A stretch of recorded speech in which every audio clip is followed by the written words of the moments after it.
Après 9 heures d'alerte aérienne ininterrompue, dans la nuit du 20 août, à l'instant même, déjà, dans la journée du 20 août, les Russes ont de nouveau attaqué Kiev avec des drones à réaction.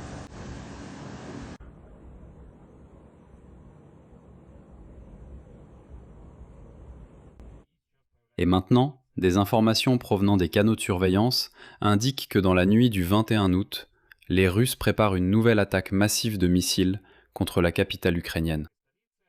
Eh bien, apparemment, parce qu'ils n'ont pas détruit les entrepôts de nourriture près de Kiev. De plus en plus d'informations apparaissent maintenant sur les conséquences de la frappe de missiles russes dans la nuit du 20 août. En particulier, l'une des cibles de l'ennemi a été les entrepôts de grandes chaînes de distribution, en particulier des produits alimentaires. сети Фора и известно о том, что горят. Et dans ce contexte, de plus en plus d'articles alarmants apparaissent déjà dans les médias occidentaux à propos du fait que, malheureusement, il n'est déjà plus possible de cacher le fait qu'il y a de moins en moins de produits sur les étagères des supermarchés en Ukraine.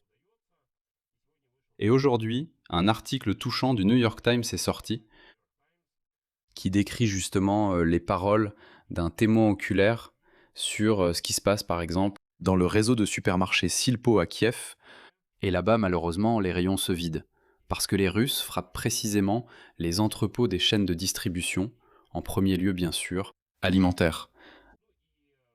Et au tout début de cette émission, je veux vous montrer cette photo.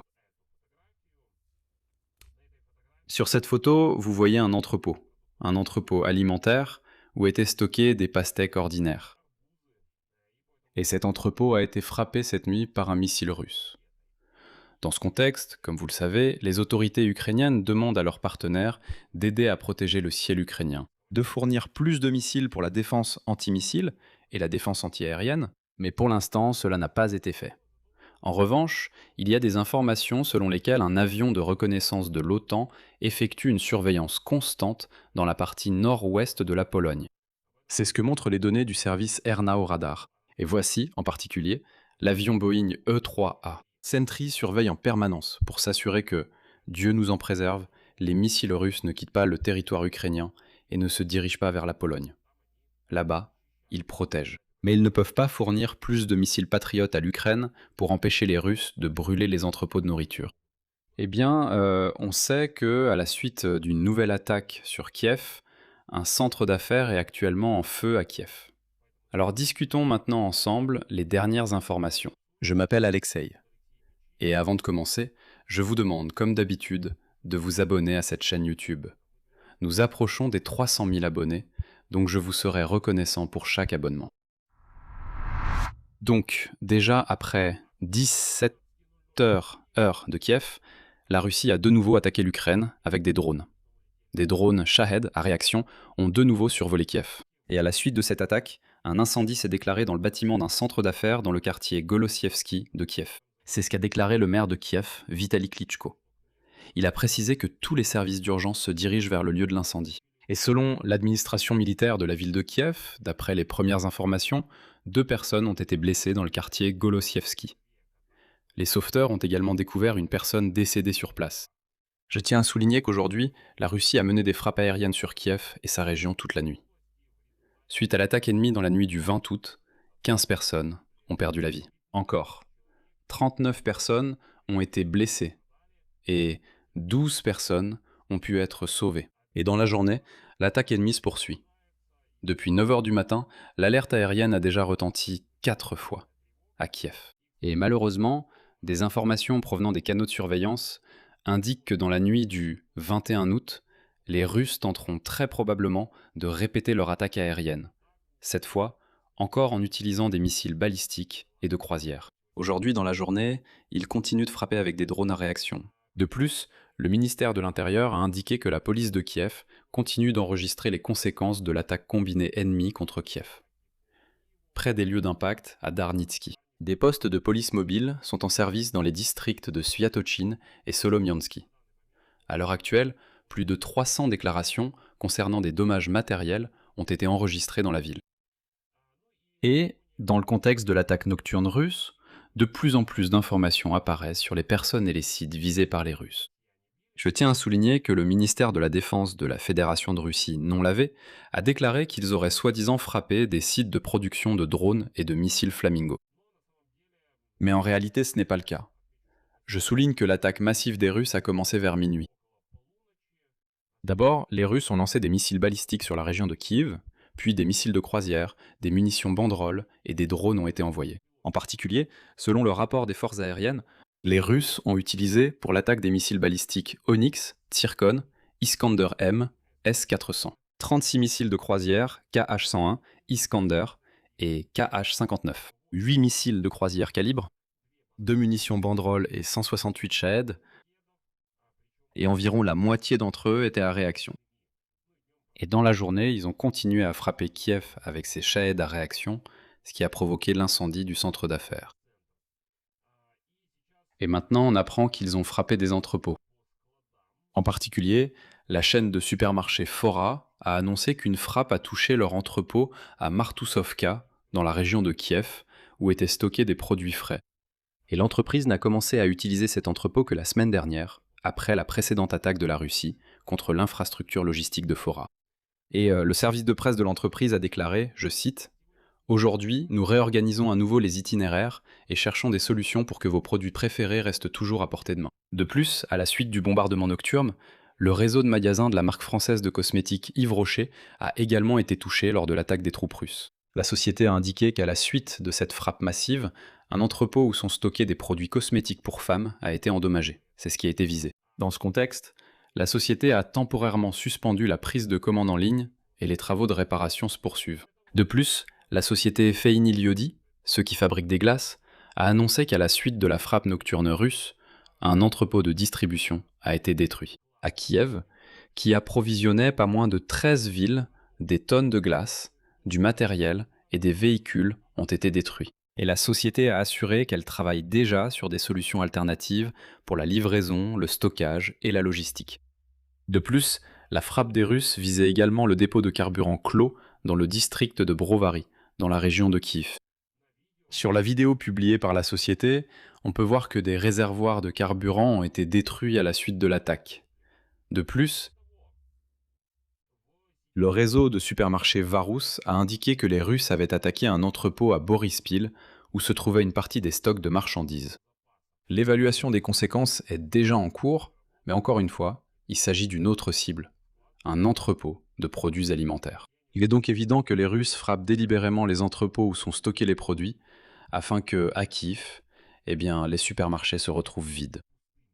Pour qu'en fait, il soit impossible d'acheter des produits dans les supermarchés ordinaires. Et dans ce contexte, nous avons un article du New York Times qui est sorti, que j'ai relu aujourd'hui en parcourant le résumé, et quand il m'est tombé sous les yeux, c'est vraiment un article touchant, et en le lisant, on comprend contre qui nous nous battons. Nous nous battons contre des sauvages, contre des Russes sales et barbares, qui, vous savez, ne peuvent pas vivre paisiblement eux-mêmes et essaient de rendre la vie difficile aux autres. Je vais beaucoup citer ici, c'est pour restituer l'atmosphère. Le New York Times écrit « Les rayons vides dans les magasins deviennent un nouveau problème pour les Ukrainiens, causé par les actions de la Fédération de Russie. Cette semaine, il était impossible de cacher les rayons vides dans le supermarché Silpo à Kiev. Il n'y avait ni orge perlée, ni sarrasin, ni quinoa, ni riz. Il manquait aussi de la ciboule et des feuilles de salade en sachet. Quant à la coriandre, il ne restait qu'une seule botte flétrie, décrit la publication américaine.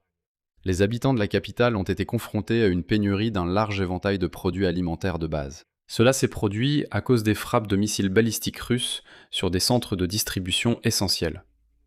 Je voulais acheter du sucre, mais j'ai vu qu'il n'y en avait pas. Il y a tout un rayon qui est complètement vide. Je n'y suis même pas allé. Je ne veux pas voir ça et me peiner, a raconté Nina Kirichuk, 67 ans, qui faisait ses courses à Silpo. Le 5 août, écrit le journal, des missiles russes ont touché au moins 4 entrepôts d'une des entreprises qui approvisionnent les supermarchés. À la suite de la frappe, l'approvisionnement en produits de plusieurs chaînes de magasins a été gravement perturbé. Les conséquences se sont fait sentir principalement dans la capitale, mais elles ont également touché d'autres régions, notamment à Zaporijjia. Le 20 août, la Russie a de nouveau frappé des entrepôts alimentaires près de Kiev. Ces frappes interviennent dans un contexte général d'escalade de la confrontation aérienne. L'Ukraine intensifie ses frappes sur le territoire de la Fédération de Russie. Et Moscou profite du fait que la défense antiaérienne ukrainienne s'affaiblit. Pendant de nombreuses années, les supermarchés bien approvisionnés en Ukraine étaient le symbole de la façon dont le pays tentait de préserver une vie normale malgré les bombardements russes. Mais au cours de la semaine dernière, les chaînes de supermarchés ont reconnu qu'elles faisaient face à une pénurie. Les stocks de produits laitiers, de viande, ainsi que de légumes et de fruits frais ont diminué. Et selon le New York Times, dans l'un des petits magasins de Kiev, il ne restait plus que 6 avocats mûrs, ainsi que quelques restes d'oignons et d'ail. Dans un autre magasin, les ramen, les assiettes en papier et les couverts en plastique ont disparu. Ou bien suis-je la seule à commencer à paniquer à cause de ces rayons vides, a écrit Beauty Influencer sur les réseaux sociaux, ajoutant qu'elle avait acheté les 4 derniers paquets de nourriture pour bébé dans un magasin, après n'avoir rien trouvé dans un autre. Les animaux de compagnie souffrent aussi à cause des frappes russes. Svetlana Petrichuk, 56 ans, s'inquiète de ne pas pouvoir acheter la marque de nourriture spécifique pour son Yorkshire Terrier, Lord. Les chaînes de supermarchés déclarent qu'elles pourront reconstituer complètement leur stock d'ici au 24 août, jour de l'indépendance. Les Ukrainiens plaisantent sur les réseaux sociaux à propos du retour de l'URSS. Certains clients âgés se souviennent des famines que l'Ukraine a connues au cours de son histoire. Et ils font des réserves de conserves et de produits de base comme le sucre, les pâtes et la farine. Voilà, donc un article du New York Times. Et on aimerait vraiment croire que de tels articles pourraient influencer la communauté occidentale, qui pour l'instant ne réagit absolument pas en ce qui concerne le renforcement de la défense anti-aérienne et anti-missile de l'Ukraine, bien que nous le demandions avec insistance. Mais en revanche, voilà qu'apparaît une autre information qui, elle aussi, m'a un peu surpris, pour le moins. Je comprends que ce sont des actions tout à fait logiques de la part de nos partenaires pour se protéger eux-mêmes.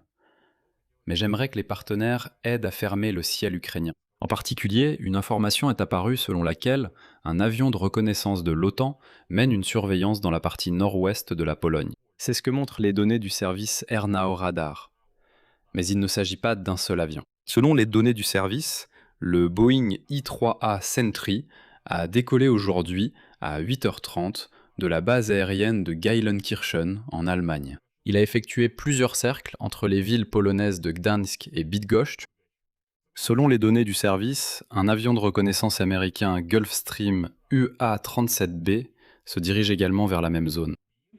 который начал полет в Греции. Le troisième avion, un autre Boeing U-3A, a décollé de la même base aérienne allemande à 9h30. Il se dirige vers les Balkans. Je tiens à préciser ici que ces 3 avions font tous partie du système AWACS.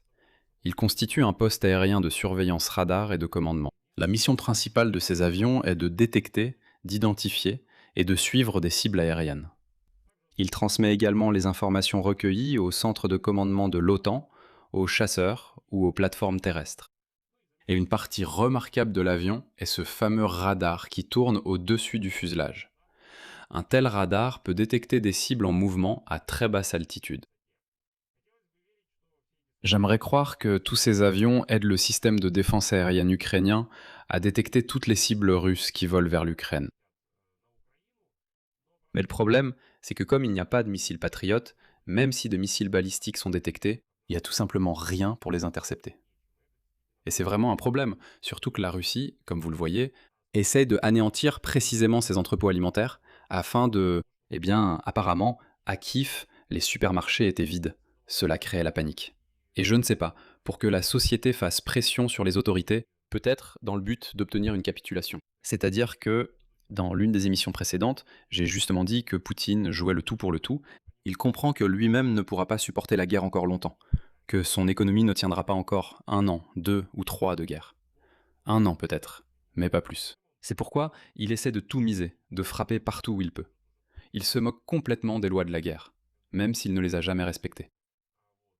Mais frapper sur le secteur énergétique n'a pas marché.